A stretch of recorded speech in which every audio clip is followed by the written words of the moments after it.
So, good afternoon, everybody, and formally welcome to Module 2 of the Executive Education Programme in Digital Transformation for the Public Sector. So I'm your MC for the afternoon. I'm Matt McNeese. My role is Market Development Manager at Queensland University of Technology, QUT, and I work in the Executive Education area. So it's just my pleasure to welcome everybody back. And I'll start with an important acknowledgement of the traditional owners. So I'd like to begin by acknowledging the Turrbal and Yugra peoples, which are the First Nation custodians of the land on which I'm standing today, and pay my respects to their elders, past, present, and emerging, to the laws and customs, and acknowledge their ongoing connection to country, recognizing that this land has always been a place of teaching and learning and continues to be so. I personally acknowledge the important role that First Nations people play within the QUT and the wider community, and I extend my personal respect to Aboriginal and Torres Strait Islander peoples who are here today. So just a quick recap on the program. So we're in the second module, but you've all been successfully nominated for this program. So it's delivered over 3 modules. The first one is the why of digital transformation. Today is the what of digital transformation, and the third module, which we'll chat about at the end in 2 weeks' time, is the how and what's next of digital transformation. And the program, as well as the online modules, which are recorded for your convenience, is also supported with access to an online video library of digital transformation related content, and I'll pop that again in the chat for you, and access to the AWS Institute Network, a peer-to-peer professional community for senior public sector leaders. So the program has been co-crafted by QUT, by AWS, and by the digital profession of the Commonwealth Government. So it's been a great initiative to put that together. So it's absolutely in your context as a public sector leader. So I thought, let's just recap where we got to last time, and then we'll kick into today's agenda. So last time's agenda was around digital transformation of government and the what. So why digital matters. Chris Feckner started with a keynote for us and was really sharing his views that citizen expectations are high and patience is low, as we're moving from agency-centric to citizen-centric services. And he touched on the importance of human factors and the leadership capabilities that are needed to support that. Jane Treadwell from AWS picked up on that and spoke about the digital mindset. So I think the quote was, digital transformation is not about technology, but needs technology and is about a way of thinking and operating. And Jane talked also about the benefits of using the cloud, allowing more focus on the customer experience. Marek Kowalkiewicz from QUT spoke of the growth of the different mindsets around government from 1.0 through to 5.0, the personalization era, and shared 7 leadership aspects that are needed moving between digitized and digitalized business. So with that, we're well informed, and the feedback we got was that people found those sessions really helpful and had many takeaways.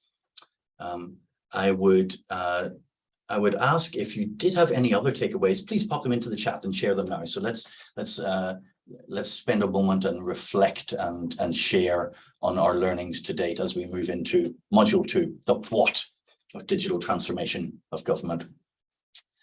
So I've put up a little bit of text about that, which I won't read to you. The module really is going to be focused on the critical components of the trust ecosystem. So we'll talk about digital service adoption, data-driven transformation, building trust in digital government and in government more broadly, which is the larger context. So we're looking forward to our session today. We'll in a second we'll have a keynote from Randall, who's head of the digital profession, and then from Professor Kevin Desouza at QUT, and I'll introduce them both in turn. After that, we'll have Q&A at 3:40, and we'll then take a 5-minute break if you're looking forward to a cuppa for the before coming back to our panel on trust infrastructure for the 21st century, which is moderated by Julianne Tarr from QUT. and our four panelists, Andrew from AWS, Ian from New South Wales Government, Amanda from ThoughtWorks, and the fourth one will come back to me. Oh, sorry, and Adam who's the Public Service Commissioner for Victoria. So really looking forward to some great insights today. And let's kick straight in. I'd like to, it's my pleasure to introduce Randall. So Randall Brugeot is the first appointed head of the digital profession. And as head, he's working to further the digital capabilities of government. He's responsible for helping the APS to understand its current digital capabilities and work on strategies to uplift those capabilities, to advise the APS on trends in the digital space, to work with the APS on strategies to attract digital talent and prepare for future challenges. So just a few minor objectives there, Randall. Randall comes to us with 30 years of experience in public and private sectors, spanning large, medium and small organizations. And he's currently head of the Simplified Trade System Implementation Task Force, leading a whole of government microeconomic reform that will, it's going to simplify Australia's cross-border trade system. So in your spare time. And prior to this appointment at the task force, Randall spent 3 years as the CEO of the Digital Transformation Agency. So it's my pleasure to welcome Randall, and we look forward to a few words on effective leadership in the digital age. And Randall, I'll stop sharing my screen now so that you can share yours. Okay, thank you. Thank you, Matt. I hate to disappoint. I don't have PowerPoints, which may put some people off balance, but we'll go with just the face and voice. So good afternoon, everyone. Delighted to be joining you virtually today. I'd like to thank Jane and Matt for inviting me to participate in the program. It's great to see some familiar faces online. We've got our digital profession team representatives, so people like Vanessa Rorty and Karen Atkinson, who've been so critical in helping to drive forward the skills agenda as part of the digital profession. Ian Opperman, g'day Ian, Sarah Grube, my previous mentee from the Women in IT Executive Mentoring Program, and I'm sure there are a number of you who joined who I've had some interaction with in the past. Before I start, I'd also like to acknowledge the traditional owners of the lands on which we're meeting today, wherever that might be, and pay my respects to the elders past, present and emerging. I plan on speaking about three things this afternoon. They're all related to leadership in the digital age. Trust being a theme that you will hear throughout. Firstly, just taking a big picture view of the work that we do as public servants. Two, dealing with the challenges that we invariably face and what we learn from some of those challenging experiences, and how we can ensure that we have the people and the skills that we need. Programs like this help, but we have a scaling issue where demand far exceeds supply. And I'll talk a little bit about the work that we're doing in the profession and how you can get involved. I'm hoping what you hear is consistent with what you've heard from the other speakers in previous sessions.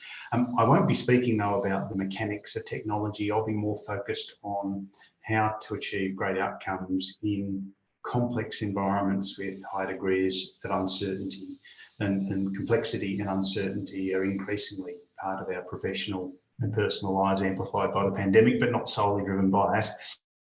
I've personally, as many of you will have grown up with technology, my first memory of being involved in technology in some way, shape or form is buying a Dick Smith VZ200 computer in the mid-1980s. And while the chiclet keyboard died quite a few times and I needed to cross my fingers each time I tried to use the tape recorder drive, I just thoroughly enjoyed being able to learn how technology worked. I started to learn a bit about basic programming. I created simple pictures on our old CRT TV screen. And the technology was fascinating. At that time, it was all about the technology. It was exploring, it was understanding, it was enjoying the newness of these concepts. It was like finding a new tool in your toolkit and trying to work out where it might be able to be used. If you roll forward nearly 40 years, we couldn't imagine life without technology. our financial systems, all of our major infrastructure, our workplaces, our personal lives through social media and other tools that we use to live our lives are things that we need to be able to actually function. Although my experience has been in many transformation or major initiatives that we're seeing today, we're still approaching problems in the way I did back in the 1980s. We think about the technology first, and then we try and work out where that might be able to be used. It is the classic hammer looking for a nail. But I genuinely think that today's problems require us to think and operate differently, and our environment, it actually creates the motivation for us to do that. And that's where I'd like to start. So on the big picture and the work that we do, while we've all got very different roles, we ultimately share a common objective of solving problems to get things done. I mean, the problems that we each face might be as narrow as managing procurement processes or finding a way to track budgets, or as broad as helping to address major global issues like climate change, homelessness, or cost of living pressures that we're dealing with every day. My current work on trade simplification has a broad spectrum of problem types, but our commitment to start with the big picture has been instrumental to our success over the last year. The rapidly changing global environment driven by the pandemic in recent years has heightened the need for us to be more effective and efficient in the cross-border trading environment. And what we've discovered over the course of the last year is that our cross-border trade environment is much more complex and much less efficient than it needs to be. In 2020, we were ranked as a country 106th on the index of trading across borders. Now, that is a significant fall from where we were just 10 years ago, which is 27th place. So the competitive environment in which we're operating means that we need to address the cross-border trade environment in order to be able to both maintain our current position and ideally increase it. And within Australia, we've got 200,000 trading businesses. They face complicated and siloed import and export processes, outdated, duplicated regulations and systems. These stories are not uncommon, and as you look into each of your businesses, I'm sure you would see similar issues in the services that we deliver either to the community broadly or business specifically. And so for business in trade, it costs them money, it costs them time and effort, and this is a key factor in our declining competitiveness. I toyed with about 10 years ago trying to import a vehicle into Australia. Now, I gave up. I've since discovered that it was fair for me to give up, because even with the improvements that have been made, there's 7 agencies, 14 different websites that you need to navigate to be able to import a vehicle into Australia. That's why people use brokers. That's why there is an entire business for people who interpret government rules and regulations. We force logistics companies. There's a large logistic company that we spoke to that has to process 360,000 pieces of paper every year because we mandate manual processes. We have checks for fit and proper persons, for example, to ensure that people are able to operate in the roles that involve cross-border trade decision-making. But for fit and proper person tests, there's 12 tests of varying complexity just across the border force and agriculture. So we create these environments that increase complexity and cost. Ultimately, that results in increased cost of product into Australia. If you look at the cost of a sea shipping container, just manual processing adds $450 per container because of the fact that we need to add information into manual processes or systems. That is a real cost to the community. So what are we doing? So Minister Farrell is the new Minister for Trade and Tourism, and he's driving the trade reform agenda supported by the STS task force, which I lead.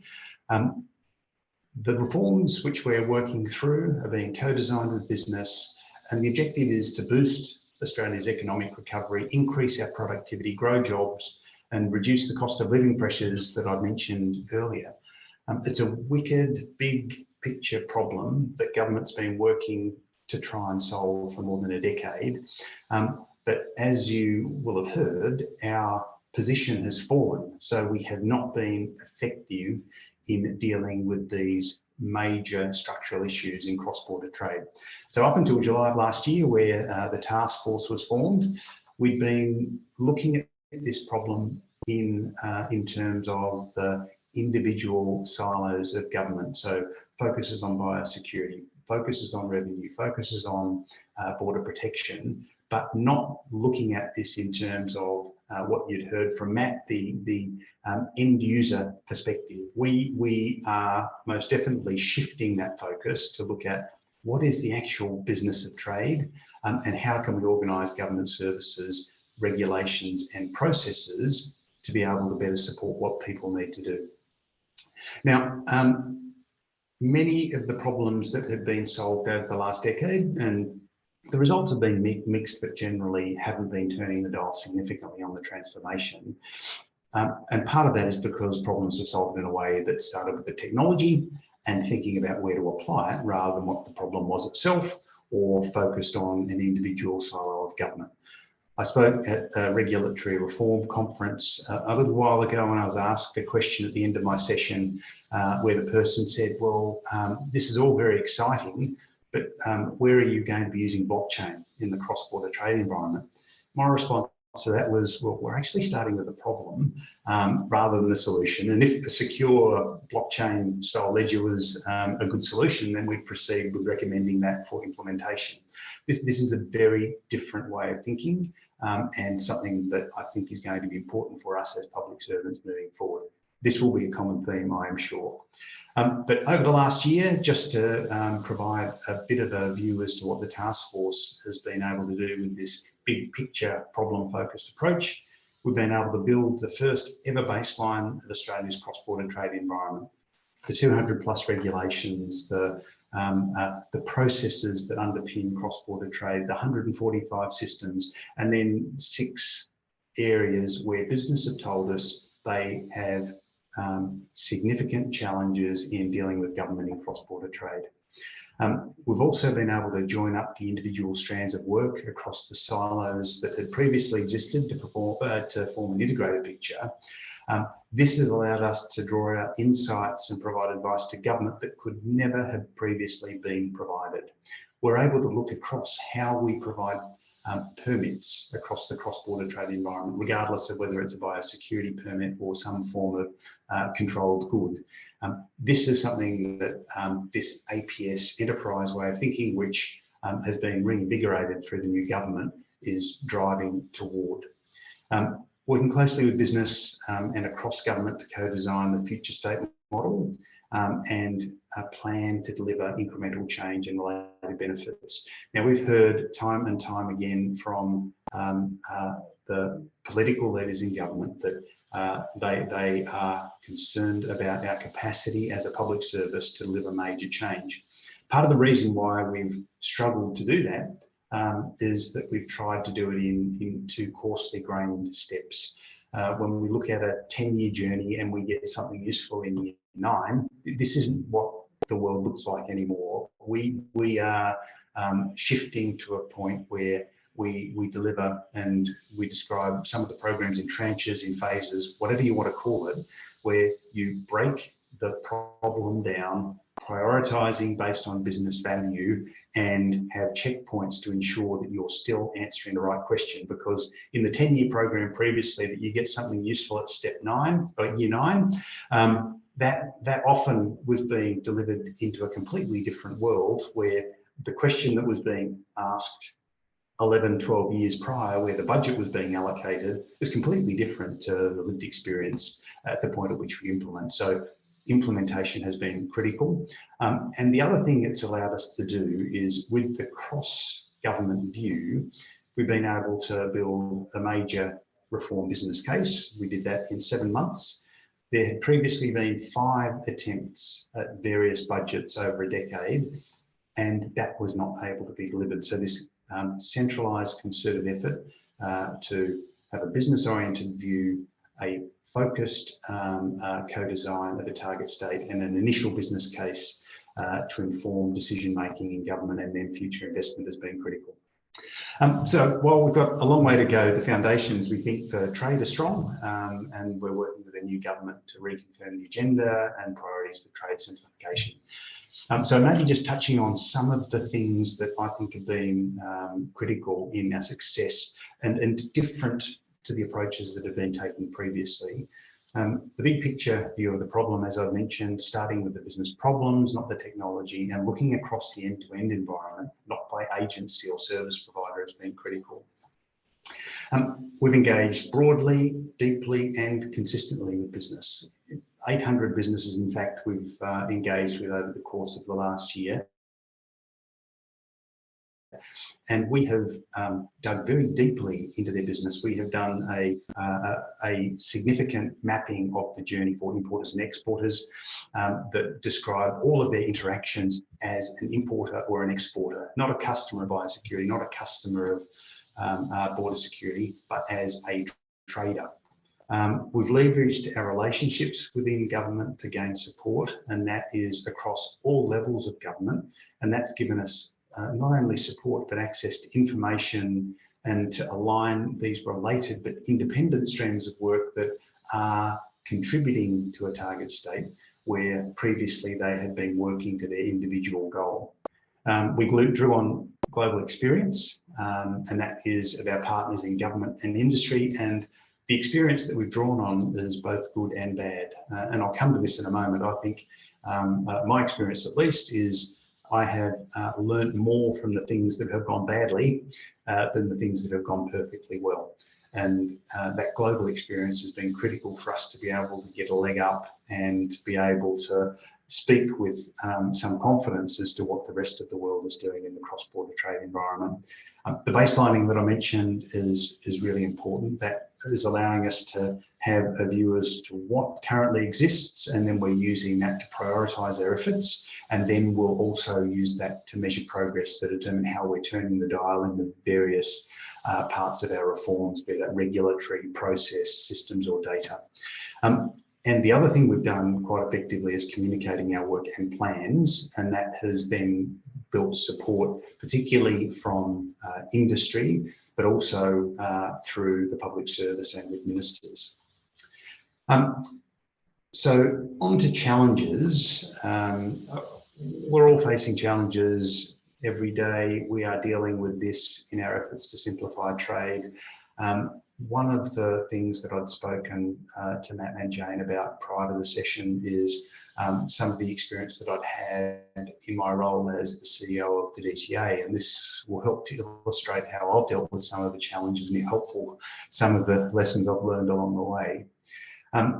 Particularly when the pandemic broke, much of what we did both personally and professionally completely changed. Much of what we did moved online.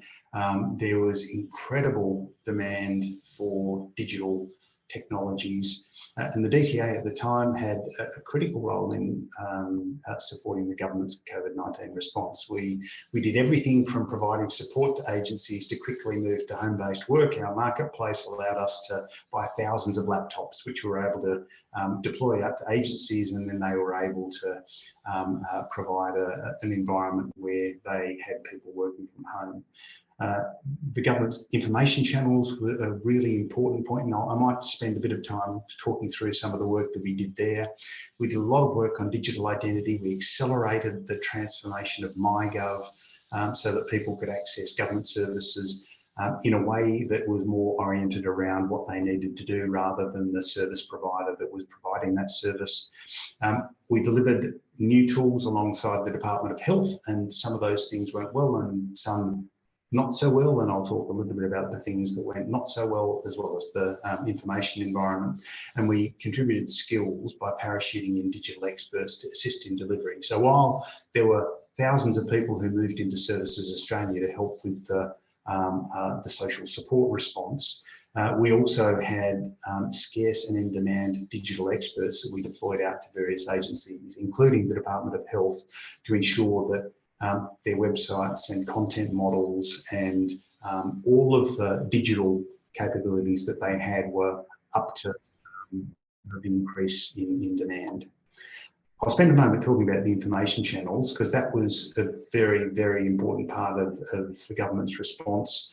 It illustrates, I think, though, how effective government can be with regard to collaboration and innovation. And collectively, I think I was very proud of the way we've risen to the challenge. With the information environment, very early on in the pandemic, the government and the National Cabinet identified an urgent need to provide trusted, accurate, timely information to the community. We knew from our research that people already struggled to find a single source of truth when they were seeking information on government services, and this was only exacerbated by the pandemic. And so the DTA was charged with developing a trusted whole of government information platform. And to be effective, these need to be organised around what people needed to know, not around the structures of government. Be truly whole of government, including states and territories, and we had state and territory involvement in the ultimate information environment. They needed to be discoverable and memorable so that people could easily find what they wanted to come back, and it needed to be updated quickly, which was very different to the way we had been managing government information sources typically, so that the information was of the moment. Because things were moving so quickly, we needed to regularly update the content to ensure that people were getting the most up-to-date information. So it was 24 hours basically we had, and in that time we repurposed and released an entirely new australia.gov.au. Fortunately, the DTA at the time had been working on a new design for MyGov, and we applied that as a design over the australia.gov platform. This is something that would ordinarily have taken months or even years to achieve. We did it in a day. And from that point, australia.gov.au became the primary entry point for government information in COVID-19. I think people with latest news, advice, and then the supports that were available from government agencies across Australia. We updated the content several times a day, and we did that based on what our analytics told us about where people were looking to and updating critical messages coming from government and National Cabinet. And we had fortunately applied a Google Analytics tool over the top of australia.gov.au just prior to the pandemic, and so we were able to leverage that to understand how people were interacting with .gov.au websites. As I said, we linked state and territory resources as they worked to mobilise their own sites and ultimately stood up their own capabilities. And one of the really impressive things is we were able to establish cross-agency content governance that evolved to include the National COVID-19 Coordination Commission, and that cemented that whole of government view. It sounds simple, but it was something to behold. To be able to bring the group of people that we needed together to manage this on such a high intensity footing was just amazing to see. And then beyond the australia.gov.au launch, over the course of the next 2 weeks, we added 2 new channels again at speed. We supported people who just didn't get their content from even mobile responsive websites. So we developed with the Department of Health and a local provider the Coronavirus Australia app. And this was a supplementary channel to australia.gov with consistent content, and working with Atlassian, who I was very starstruck as I was able to do a VC with Scott Farquhar and Mike Cannon-Brooks. Within 30 minutes of a phone call, they had their global team stood up, and we designed a WhatsApp channel to find answers to COVID-19 questions and the government's response. Incredible, high energy, high intensity, rapid delivery, and Australians embraced the products, millions of downloads and uses in just a few months. So the things that allowed us to succeed, we were user-focused, we iterated, we flexed when we needed to, and we responded quickly to new information that allowed us to continually improve. We also saw collaboration across all levels of government and the private sector in a way that I've never seen in my career. And that was just an incredible experience. Then there was COVID Safe. And I'm sure you've all heard about COVID Safe. I've provided evidence to many committees and inquiries on the utility and efficacy of the app, been the subject of much public discussion and debate. It even has its own Wikipedia page, which seems to be updated with quite significant regularity. This was a very challenging program and a source of great learning for all those involved. Looking back, it illustrates some of the exceptional aspects of how we dealt with the pandemic as government and the public service. We had a common purpose. We were focused on providing support to the health profession in their management of contacts as they were trying to understand how the pandemic was evolving. Broke down hierarchies, we streamlined governance. There was incredible personal accountability associated with the delivery. We innovated, we were agile, we were flexible. We drew on global experience, and in fact traced together from Singapore was the base for COVID Safe. And we worked closely with the UK as they commenced their rollout. And we took a pragmatic view of risk. We didn't avoid risk. We approached it in a way that allowed us to manage it without being reckless, but maybe breaking through some of the barriers that previously existed. And ultimately, we delivered quickly and cost effectively. So what went wrong? While the negativity, I think it ended up being about expectations, communication and trust. It just wasn't about the tech. I find that while it's hard navigating the challenges we face in our professional and personal lives, that these are the times that change us most, or at least they should be. And so for COVID Safe, we learnt an incredible amount. I learnt an incredible amount, and the experience changed me. But the kinds of things that I learnt from that experience is, first and foremost, you need a culture that understands and supports innovation. We developed COVID Safe at a time when medical professionals didn't fully understand the virus or how it spread. The technology capability was not well understood by anybody globally, and people were trying things. They were iterating. They were taking risks, but with innovation comes risk. And I think having a culture that understands and supports that is critical. I think next, the management of expectations, as I mentioned, is critical. I mean, given the need to quickly deliver an entirely new capability, it was never going to be perfect in release run. We need to iterate as we learned, and this I think should have been made clear to all involved to ensure that those expectations were managed, that people knew that we were trying things that were intended to help. And just as the health response more broadly tried things that ended up needing to change as a consequence of what they discovered about the mutating virus, that is exactly what we attempted to do with the contact tracing platform. Linked to expectations is communications, where there were key messages, what were they and how would these change over time. This should have been managed much more effectively, and how we communicated publicly and within the public service and government. I think I have learned from that and am a much more effective communicator as a consequence. Trust, as I mentioned, critical element. You can understand how trust was lost by the community given the lack of a well-communicated set of expectations, ineffective management of the counter-narrative. This is where we got to a point where we had 7 million downloads and people were looking for confirmation of its utility and the contribution they were making.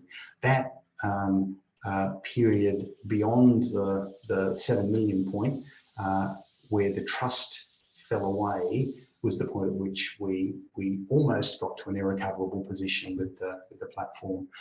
Politics were also important. I completely underestimated the impact of politics and the motivations of the various groups, from ministers and officials at the Commonwealth and state territory level, through to health professionals, the media, the general public.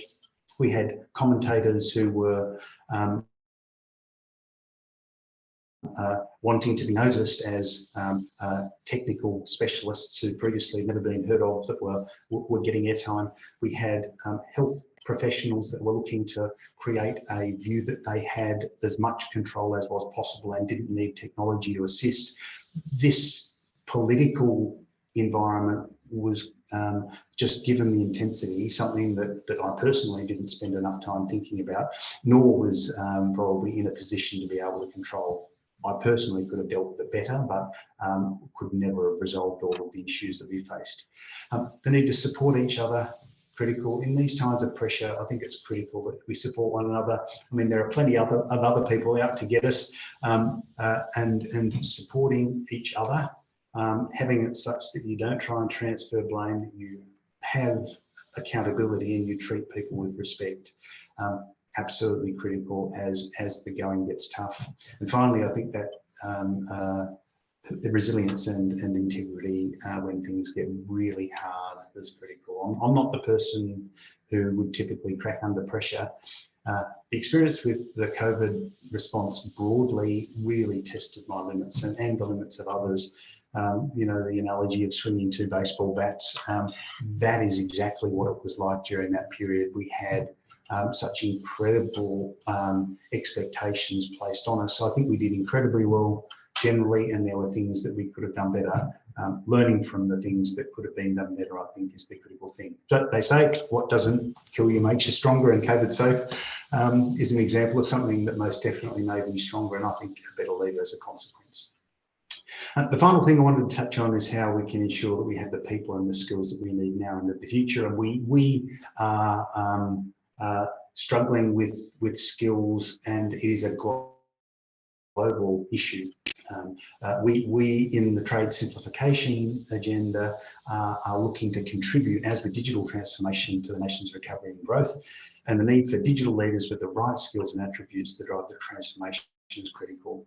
But when you look at the numbers, the opportunities are huge. So just for digitisation in the Australian economy, it's estimated to be as much as $350 billion to the economy over the next decade. And given that almost 90% of all jobs in Australia now require some form of digital skills, and the estimate is that we'll need about 1.2 million more digital experts across government and industry by 2030. We need to do something different. We're in a huge competition for resources. As I said, digital skill shortages exist around the globe, and it extends beyond digital. It is in a range of different skill types that are in much higher demand than supply can support. So what we're doing in the digital profession is investing in digital capability uplift, where we're looking to grow the digital talent pool, and we are completely alive to the reality of the fact that we are going to build capability that will leak out into the private sector, into academia, into not-for-profits. We think the value is there to be able to build capability within the public service and acknowledge that this is building the national capability. And so the APS professions are helping to bridge that gap between what we've got now and what we need. The digital profession was launched just over 2 years ago, April 2020, and it sits alongside HR and the data professions, and I'm very proud, as Matt said, to be the inaugural head of the digital profession. Our key aim is to ensure that the APS is digital ready, and will uplift digital skills and the expertise of individuals, agencies, and then the APS workforce as a whole. You don't need to be a digital professional to get benefit from the profession. We've got learning and development opportunities, career support tools, mentoring, coaching, mobility opportunities, communities of practice, peer connections. So all of these things help to build capability. And we think that in order for us to be able to be positioned to deliver the best outcomes for the community, we need to exploit the potential of the digital skills and capabilities that we're building to help to deliver services internally and externally. So digital skills alongside data literacy and in particular research, analysis and problem solving skills are critical capabilities of high-performing public service. So as I said, we are now working to grow the community. We have around 5,500 members of the digital profession. We have people from all across the APS and also outside, not just the techos or the propeller heads. I mean, this is those who have an involvement in major transformation. It's critical, even for our SES, to understand digital concepts to be effective in their roles and be able to make decisions that inform the work that they're doing. So if you're interested and looking to build your digital skills, I'd absolutely encourage you to join the profession. So that's all I wanted to cover today. I think I've gone a little bit over, I'm sorry, but I hope that was helpful, and I don't know, Matt, whether we have time for questions, but I'm happy to hang around. Yeah. First of all, Randall, thank you. You've covered so much ground in the short space of time we allotted you. So I wanted to thank you for the many messages you have around the challenges, examples where government has responded quickly and delivered citizen-focused services, and some of the challenges. I'll remember the point swinging two baseball bats. So thank you for that. I would ask everybody, if you do have any questions for Randall or you've got any reflections, please pop them in the chat. And we also a reminder that we've recorded the session today, so that if you want to review afterwards at your own pace and pick up some of those important messages, you will be able to do so, and we'll send that recording link out afterwards. At this stage, though, I'm going to throw straight to Kevin, to our second speaker, and then we'll pop into Q&A. So, Randall, if you do have to depart, we'll capture some of the questions from the group, and we'll link offline with you and work through an email format, if that's okay with you. Thanks so much, Matt. Thank you, everybody, and have a great rest of your afternoon. Bye-bye. Yeah. Thank you, Randall. Cheers. So it's my pleasure to introduce Professor Kevin Desouza. Kevin's a professor of business and technology and strategy in the Centre for Future Enterprise, which is part of the QUT Business School. He's also a non-resident senior fellow in the Governance Studies program at the Brookings Institute, and has held tenured faculty appointments at the University of Washington, Virginia Tech, and Arizona State University. We're really lucky to have him here at QUT. Kevin's both a recognized academic and is really engaged with industry and government. He's authored, co-authored or edited 9 books. He's got more than 130 articles in journals like Sloan Management Review, Harvard Business Review, Forbes Business Week, Wall Street Journal, etc. And he's also worked and briefed and advised and consulted with major international corporations, non-government organizations, and public agencies on topics like strategic management, management of information systems, knowledge management, innovation, crisis management, and leadership development. And today, Kevin's going to spend a little bit of time with us on the topic of intelligence and artificial intelligence in the public sector. You are most welcome, Kevin. I'm going to stop sharing my screen so that you can share yours.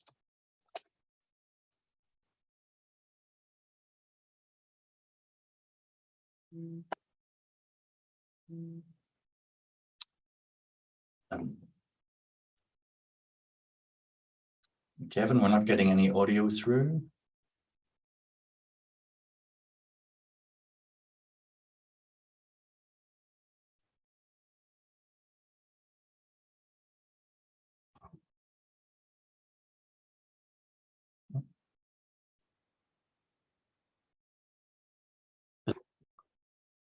Oh.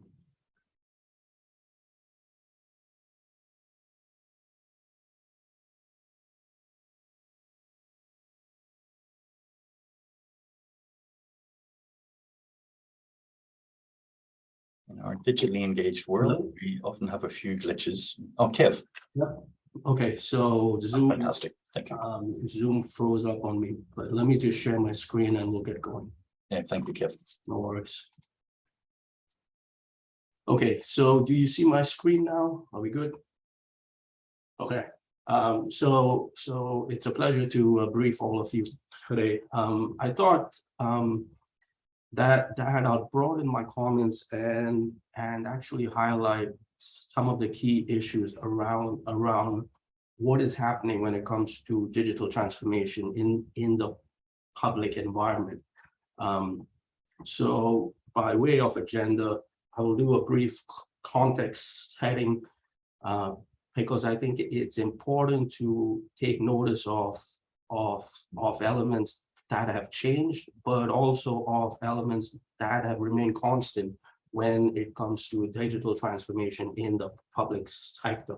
I will then zoom in more specifically around artificial intelligence and go through a framework that we have developed to to kind of map various agencies on their journey when it comes to artificial intelligence, and then wrap up with a few concluding remarks. So with that, let's get going. So very, very briefly, I think everybody has seen graphs that kind of look like this, that highlight when did the concept of artificial intelligence come up and how it's evolved through the years. And what's really interesting with these graphs is most of them, they begin around the 1945s. Most of them go back to 1946 or 48.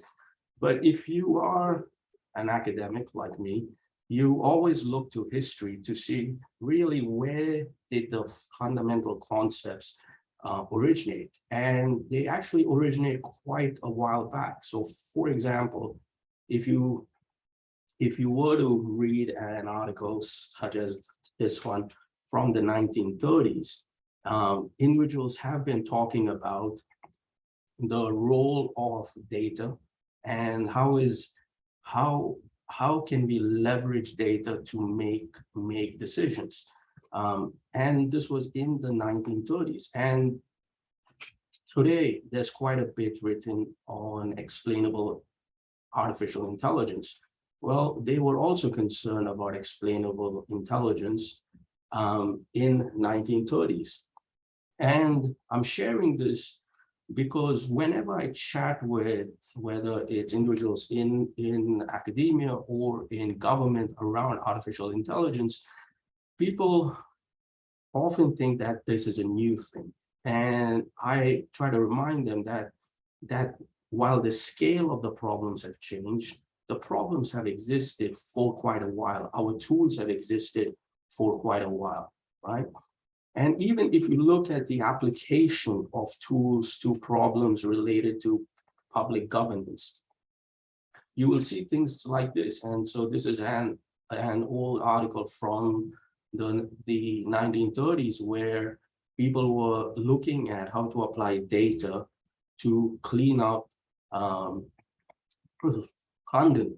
And what happens is a lot of the approaches that we use today have a rich history. And the problem comes when we try to compare our current problems or current solutions and say they are better or more advanced than previous ones. We have to remind ourselves that we need to compare problems and solutions, especially when it comes to information technologies, to the right context. And so with this as a background, my involvement with artificial intelligence actually began in 2000 when we had seen one of these waves around the growth of expert systems. And at that time, I was quite concerned about issues of how are lay people going to be able to absorb the various techniques associated with artificial intelligence. And so along with some colleagues, we were doing work around how to translate artificial intelligence into terminology, into concepts for non-specialists. And then in 2005, the whole focus moved from a technology-centric view of the world to one where, given the events of 9/11, people began focusing really on the data issues and how do you actually connect the dots when it comes to a range of these databases, the data warehouses, and large-scale enterprise systems so that we could generate intelligence. And so the focus then moved from one where it was dominated by technology to one where people went back to the basics in terms of trying to get at good quality data to make decision-making in highly complex organizations. After that, most of my recent work in artificial intelligence has focused around how how are government agencies deploying, or how are they designing, and how are they evaluating these systems. And most recently, I've focused around the evaluation of these systems. And so with this context in mind, I am now going to share with you some general principles that apply when we look at artificial intelligence, or really any kind of next generation information systems in the public sector. And so if you were to graph two lines, and on one line or on one axis, you had the individual experience with technology, and on the other axis, the organizational experience. And you basically had low and high on both axes.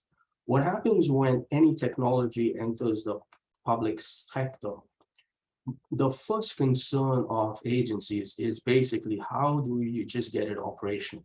How do you get it functioning in some capacity so that you can increase your experience with this technology?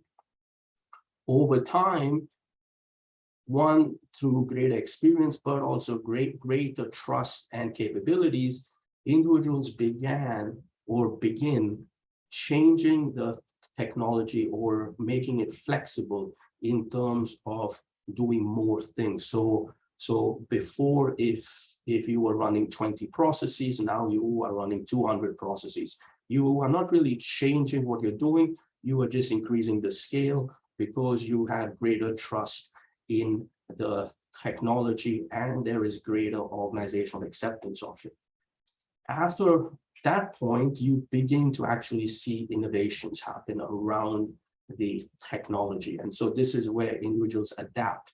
And so this is where they go in and they try to customize the technology so that the technology is being designed around their work or around their environment, rather than the environment or the work having to be programmed into the technology's constraints. After that, we see this phenomenon called acceptability that's drawn from biology. And so this is where you are using the technology in novel ways that even the designers or the original creators of these technologies had not imagined. And so this is where in the private sector, we would say that organizations are now using the technology in a way that helps them differentiate themselves from their competitors. And finally, you are able to reach the stage of agility where, again, you are able to not only keep pace with innovations in that technology domain, but also drive the future of that given technology. Now, normally, most agencies go through this in a fairly linear manner. Occasionally, we see agencies that jump phases, the most common one being once a technology is operable, depending on the risk profile of the agency or depending on the peculiarities of the environment, they quickly go to the stage of adaptability. And this is where you see the development of standards come in. There are other times when from the discovery of new innovations drive the creation of new standards. Now, this journey that firms are on or agencies are on has been fairly fixed regardless of technology. And so when I examine what's happening when it comes to artificial intelligence, we can actually trace an agency's movement based on this very, very simple model. Now, if you look at particular technologies, and in the interest of time, I cannot go through a lot of examples, but I'll share one. So if you look at chatbots, and so chatbots are probably the most common artificial intelligence instantiation across public agencies. Most agencies have what what we have called level 1 chatbot mediated services. And so this is where the chatbot is assisting you in the provision of certain kinds of information. And most of the chatbots that are deployed by public agencies have to advance or incorporate the various public values that are noted on the screen under level 1. So for example, acceptability, the chatbot has to be effective, efficient, and there has to be some level of accountability or recourse if the chatbot interacts in a way that's not intended. The next higher level of chatbot is where agencies actually entrust chatbots to provide targeted assistance. And so this is more than just providing information. This is where the user of the chatbot has to share private data or sensitive data in order to get very targeted help. And so this is where we see greater need for trust between an agency and the public that it's serving, and also a greater need for the public to have an overall trust in the overall government as well. And the highest level, where there are only a handful of chatbots right now, and these are where the chatbots negotiate on behalf of citizens. And so they truly are assistants that can interact and conduct tasks with direction from citizens. And so that obviously requires the highest level of trust and also highest level of security when it comes to how the systems are designed. So now let me give some overall statements in terms of public agencies and their exposure to artificial intelligence. We find that almost all agencies have high ambitions when it comes to how AI will transform the public sector. One of our PhD candidates here has done some excellent work on analyzing various countries and their aspirations when it comes to artificial intelligence. And what we find is basically what's on the screen is we see a lot of plans that are highly aspirational, but very few details in terms of how are these aspirations going to be realized, and especially how are these aspirations going to be realized at scale. So those are almost all agencies and across all countries. But then we see a few agencies where we are seeing a level of creativity, a level of curiousness when it comes to how agencies and even entire nation states are thinking about AI. So a few years back, the Salzburg Global Forum hosted an excellent meeting where we were able to walk very senior public leaders through a game where we had them imagine the future of artificial intelligence in their countries using a hypothetical country. And for those of you that are in the public service, the individual right in the middle of the screen should be a familiar face. He's a former secretary of prime ministers and cabinet in Australia, Dr. Martin Parkinson.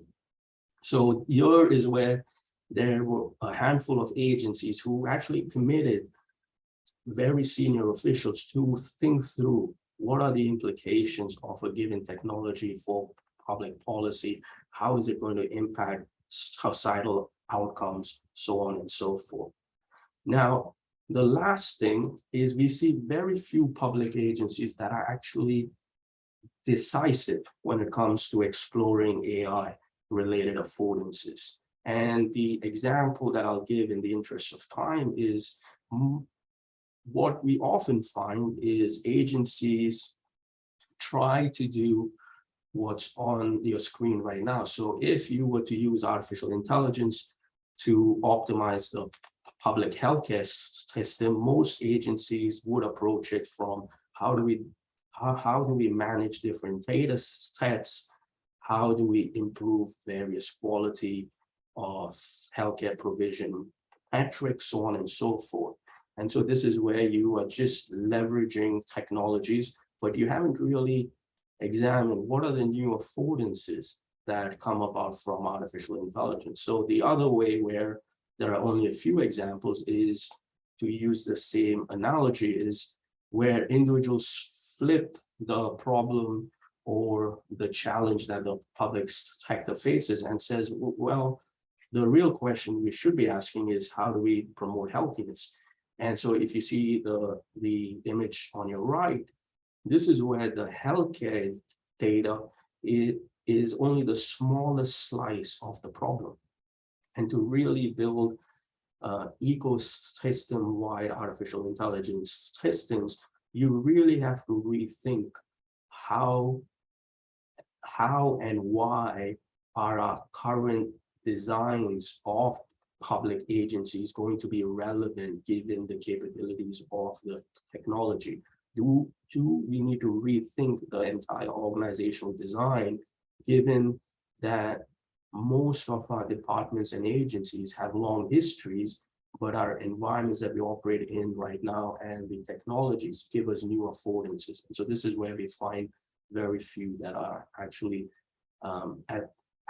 at that niche level in terms of their creativity and in their focus of leveraging AI to be very, very decisive when it comes to the public sector. Now, so working across a number of countries and collecting data, we built an AI maturity model. The details are easily available in the link below. But what we ended up doing was saying, okay, there are 3 technical elements and there are 3 organizational elements. And each of these, we have different levels of maturity. And the sum total of how mature you are on each of these places you on one of the levels in terms of a maturity model.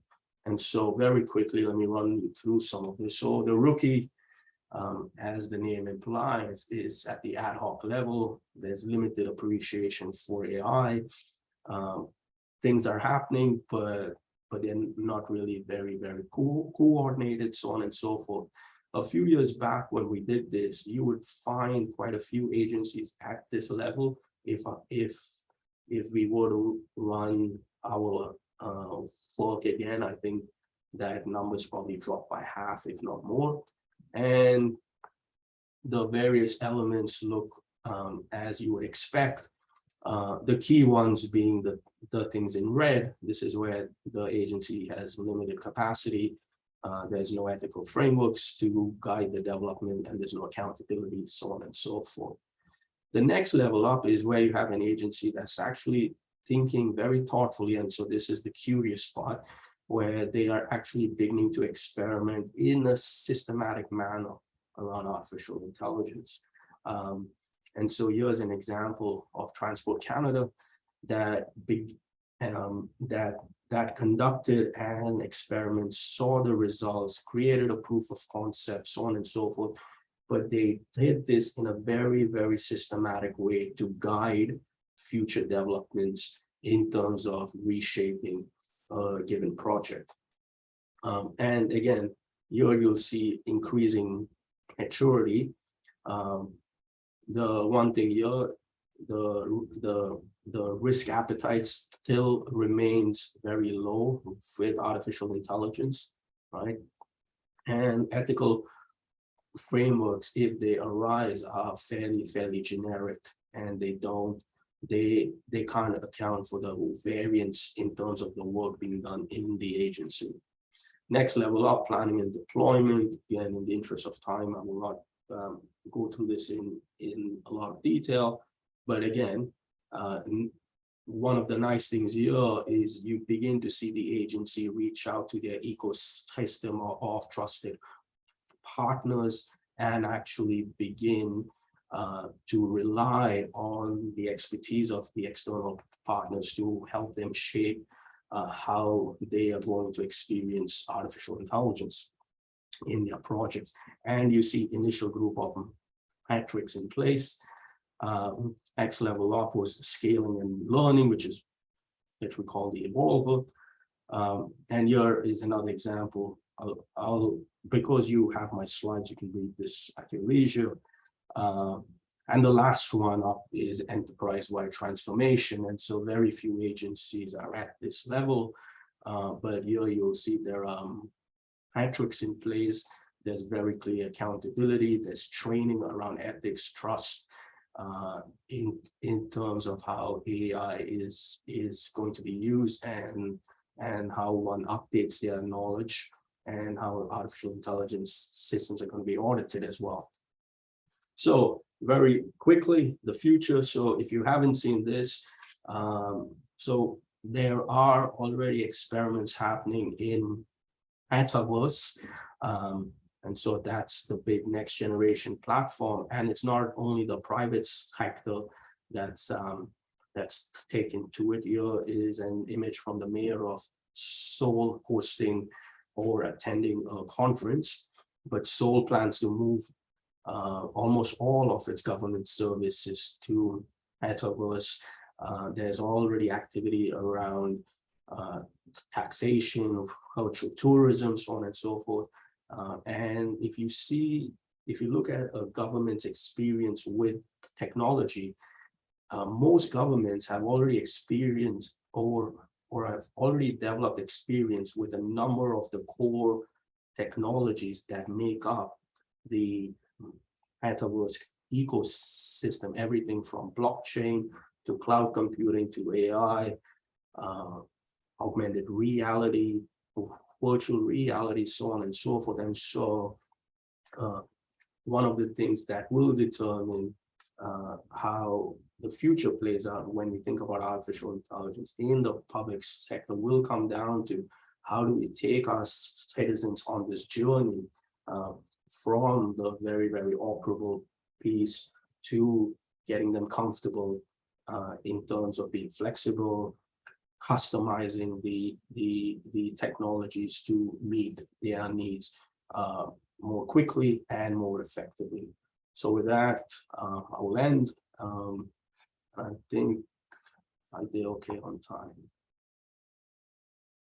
Kevin, may I thank you for the presentation and thank you for getting us back on time. It's much appreciated as well as your MC.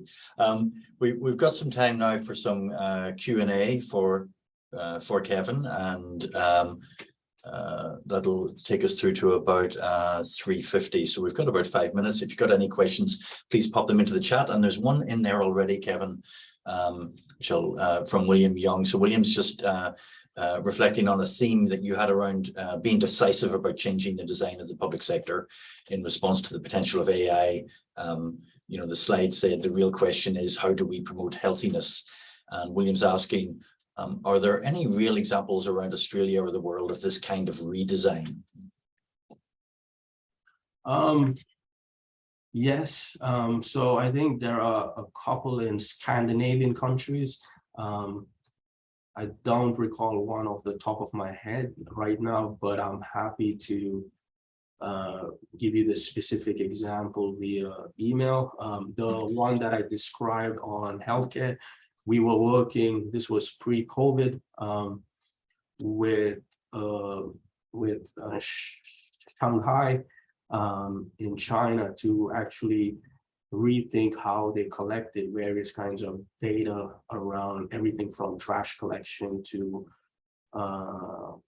responding to different events, so on and so forth. And so that model that I just showed you was discussed and considered in Shanghai. But I know from that, we've chatted with people in Scandinavia, and I'm pretty sure it's Finland that's rethinking its entire education program or public education program.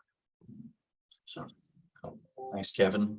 And any other questions in the chat, please, for Kevin?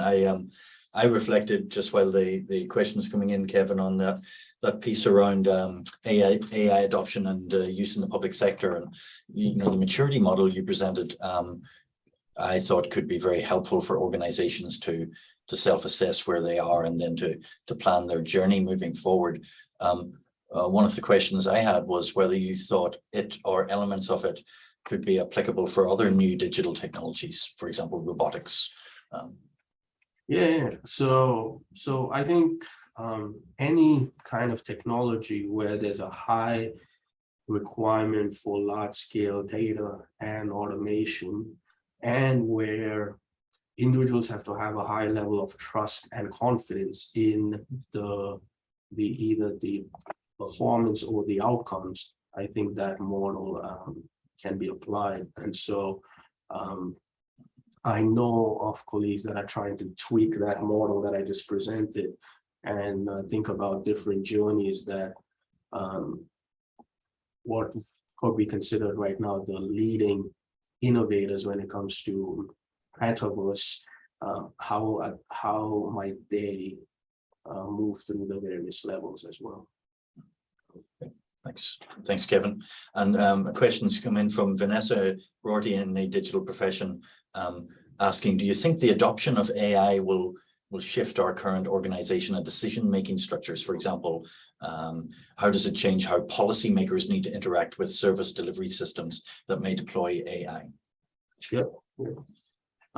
Absolutely. And so that's my hope, actually, because if we keep our same structures, then we are just doing the same things, but just doing it through different mediums. And so we've already gone through that with e-government or m-government and so on and so forth, where we didn't really change what we did. We just made it more efficient or made it more easily accessible. But I think now we really have an opportunity to reshape structures in government to be able to deal with the environments that governments find themselves in, where there's a high level of private activity in what previously was government stuff. And there's also a high level of automation that can happen as well. And so absolutely, I hope the structures do change so that we have more responsive and proactive government and governance. Question. Thank you, Kevin. And just time for one final question from Brooke at ATO. With Randall's comments about politics when we deliver something new, and your comments about a few areas who are using or innovating with AI, Brooke's asking, do you think there's a connection, or is there a fear if we get it wrong that holds us back? I think that fear is more inside government rather than outside. And so a while back, we did a project at Brookings where we called it "These Ideas Must Be Retired" or "These Ideas Must Die." I think we called it, where we got public officials to think about old things that were holding them back. And one was this whole thing that government has to get it right. I think if government framed things as open, transparent experimentation processes where government is humble enough to say they have to learn while they're doing this stuff, I think citizens get the fact that governments are no different than any other organizations or individuals. It's just when that openness and transparency around what is not fully ready or what is not well understood is not clearly communicated. And so in the US especially, we've tried to change the narrative on, rather than government getting it right, on government, especially at the city level, on governments being promoters of experimentations to solve some of our most challenging problems. Thank you, Kevin. And my thank you to you for your illustrating this model with the national and international examples. I think that really helps us all contextualize it. And thank you for your time today. Much appreciated. Folks, we're just at break time. So I'm going to click to my next slide, which is back in 5. We'd ask if you want to, it's time to go and grab a coffee, take a break, and we'll be back at 3:55 on the dot for our panel on trust infrastructure for the 21st century, which I'm really looking forward to. Lots of dialogue and chance for Q&A as well. So see you in 5. Thank you.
Hello all and welcome back. It is 3:55 p.m. and we are kicking back in. I hope everybody had a good cuppa and a short break and is reinvigorated for our final part of module 2, which is a panel discussion on trust infrastructure for the 21st century. I see Adam has just joined us from the VPSC, so perfect timing. So our panel moderator today is Professor Julianne Tarr from the Faculty of Business and Law at QUT. And Julianne has a diverse background in financial services, commercial law, and consumer protection, insurance, risk, regulation, and audit. And Julianne specializes in regulation of emerging technology. And she's authored numerous articles and books across this space. She teaches courses at QUT in complex project management, governance, regulation and ethics in NPOs and NGOs and social enterprise, and researches widely across the university, including as a chief investigator into the Centre for Future Environment. So welcome, Julianne, and thank you for moderating our session today with our 4 panelists. Well, thank you very much. I'm assuming you can hear me without too much drama. Yes. It's a pleasure to be here. Matt has managed to omit my most recent set of titles. I have been known in the media as the drone lawyer, which to me is a redundancy, not to mention an embarrassment. So the uptake of technology is something that is very live for me, and issues around trust and drones and the broader leaping off point is something that I deal with on a daily basis. So I'm familiar in that sense. I have the pleasure of introducing our panelists for today, and we have 4 individuals who are well known and highly experienced in this field.